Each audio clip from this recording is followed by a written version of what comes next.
श्रोता प्रेमियों, मैं राम सागर शास्त्री आप लोगों के समक्ष रखने जा रहा हूं एक प्रसंग, नागमती का विरह।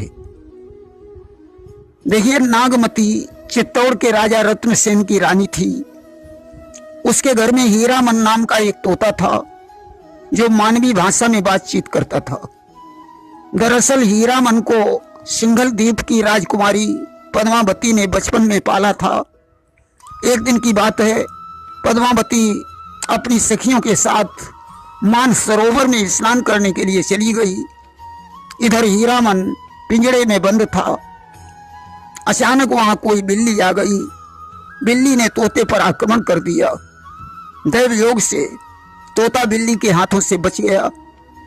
वह जंगल में पहुंचा जहां से एक शिकारी हीरामन को पकड़ ले गया और उसने उसे बाजार में ले जाकर बेच दिया।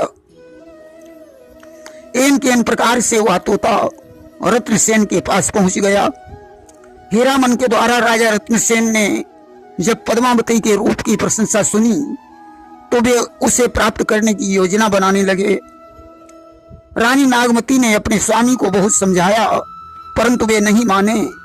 तोते के बताए हुए रास्ते से वे सिंघल द्वीप पहुंचे और उन्होंने पद्मावती के साथ अपना विवाह कर लिया और सिंघल द्वीप में ही ठहर गए। इधर नागमती चित्तौड़ का रास्ता देखती है कि मेरे स्वामी आज तक सिंघल द्वीप से नहीं लौटे।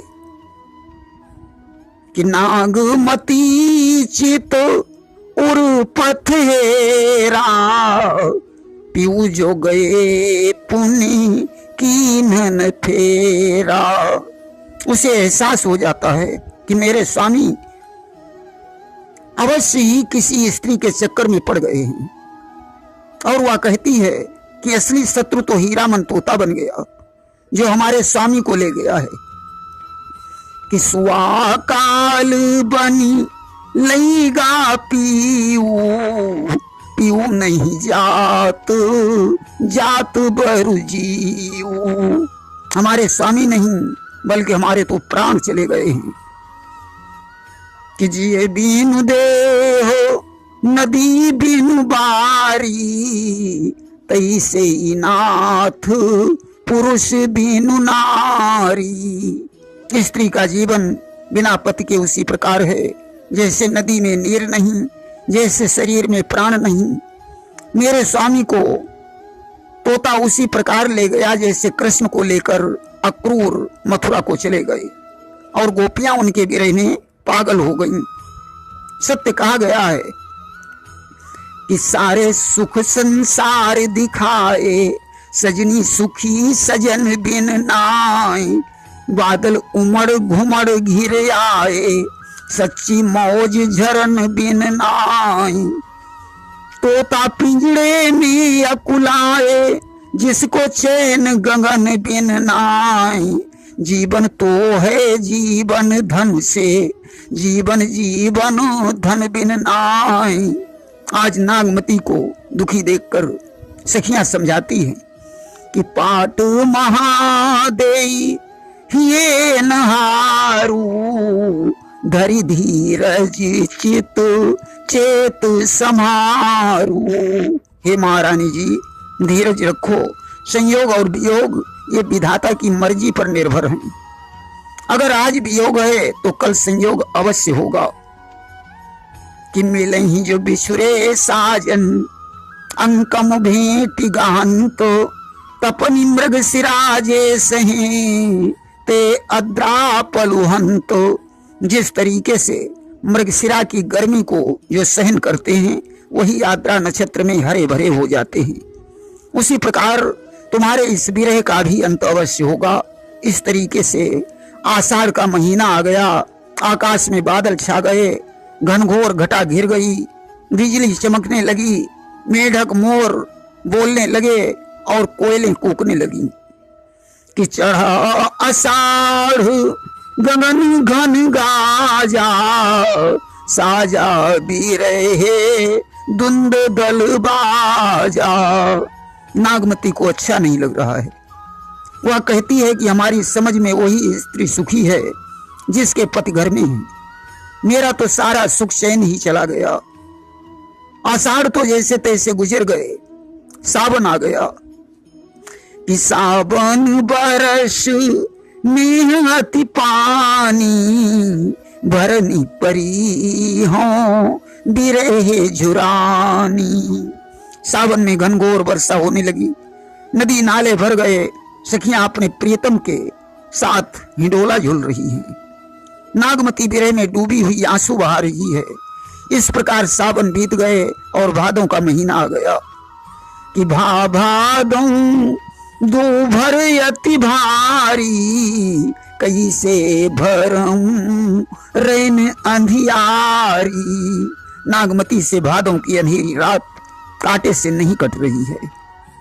मघा नक्षत्र झकोरा मार मार कर बरस रहा है, परंतु इधर नागमती के नयन मघा नक्षत्र की तरह बरस रहे हैं। धीरे धीरे भादों बीत गए, कुंवार का महीना आ गया कि लाग कुंवार नीर जग घटा, अब हूँ आऊ कंत तन लटा। नागमती कहती है, हे स्वामी, अब तो वर्षा ऋतु समाप्त होने को है, अब तो आ जाओ, देखो तुम्हारे बिरह में मेरा शरीर कितना कमजोर हो गया है। धीरे धीरे कुंवार का महीना भी चला गया, कार्तिक आ गया कि कार्तिक शरद चंद उजियारी, जग शीतल हो बिरह जारी।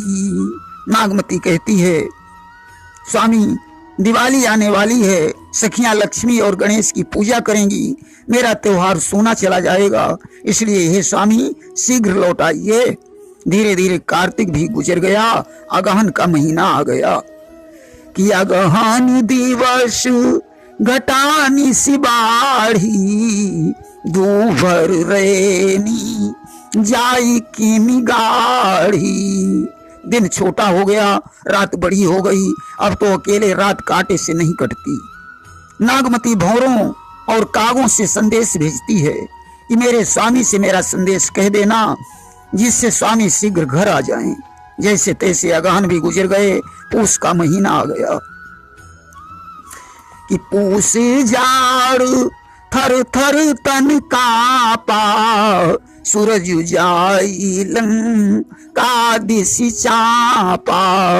पूस में जाड़े से शरीर कांप रहा है, भगवान सूर्य दक्षिणायन में चले गए, नागमती से पूस की रात काटे नहीं कट रही है। सज्जनों, इस प्रकार माघ का महीना आ गया, पाला पड़ने लगा कि लागे माघ परई अब पाला, बिरह काल भयऊ जड़ काला। रजाई ओढ़ने पर भी जाड़ा लग रहा है, नागमती को रोते धोते रातें कट रही हैं। इस प्रकार फागुन का महीना आ गया कि फागुन पवन झकोरा बहा, चौगुन सीऊ जाई नहीं सा।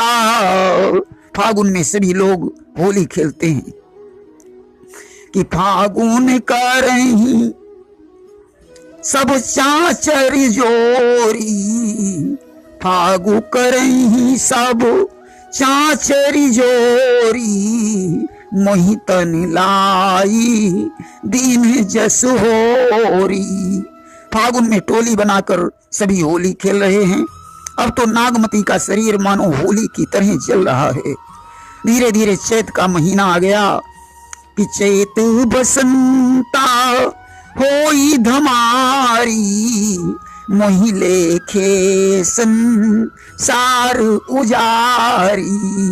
आम के पेड़ों में बौर आ गया, कोयल कूक रही है। नागमती को बिना स्वामी के सारा संसार उजड़ लग रहा है। इस प्रकार वैशाख का महीना आ गया कि भाव बैसाख तपनी अति लागी, चोबा चीर चंदन भा आगी। तेज धूप पड़ने लगी। नागमती कहती है, हे स्वामी अब तो आ जाओ, जो तुम्हें देखकर मेरा हृदय शीतल हो जाए। सजनों, इस प्रकार आज जेठ का महीना लग गया कि जेठ जरई जग चलई लुवारा, उठई बवंडर परई अंगारा। लू चलने लगी, बवंडर उठने लगे। सूरज में इतनी तेजी बढ़ गई मानो अंगार बरस रहे हैं। जेठ की आग से बड़ी विरह की आग है। धन्य है नागमती को जिसने इतने दिनों तक उस आग को सहन किया। कि तपये लागी जब जेठ अषाढ़ी, मोहि पीऊ बिन छा जनी भागाढ़ी। तपा बरसने लगी, नागमती के नयनों से नीर बरस रहा है। तो कहती है, हे स्वामी अब भी लौट आओ वरना तुम्हारे बगैर ये घर उजड़ हो जाएगा। इधर एक दिन राजा रत्नसेन शिकार खेलने गए। वहां उन्होंने पक्षियों के मुख से नागमती के विरह की कहानी सुनी और तत्काल पद्मावती के सहित चित्तौड़ लौट आए। इस प्रकार नागमती और रत्नसेन का मिलन हुआ। प्रेम से बोलिए वृंदावन बिहारी लाल की जय।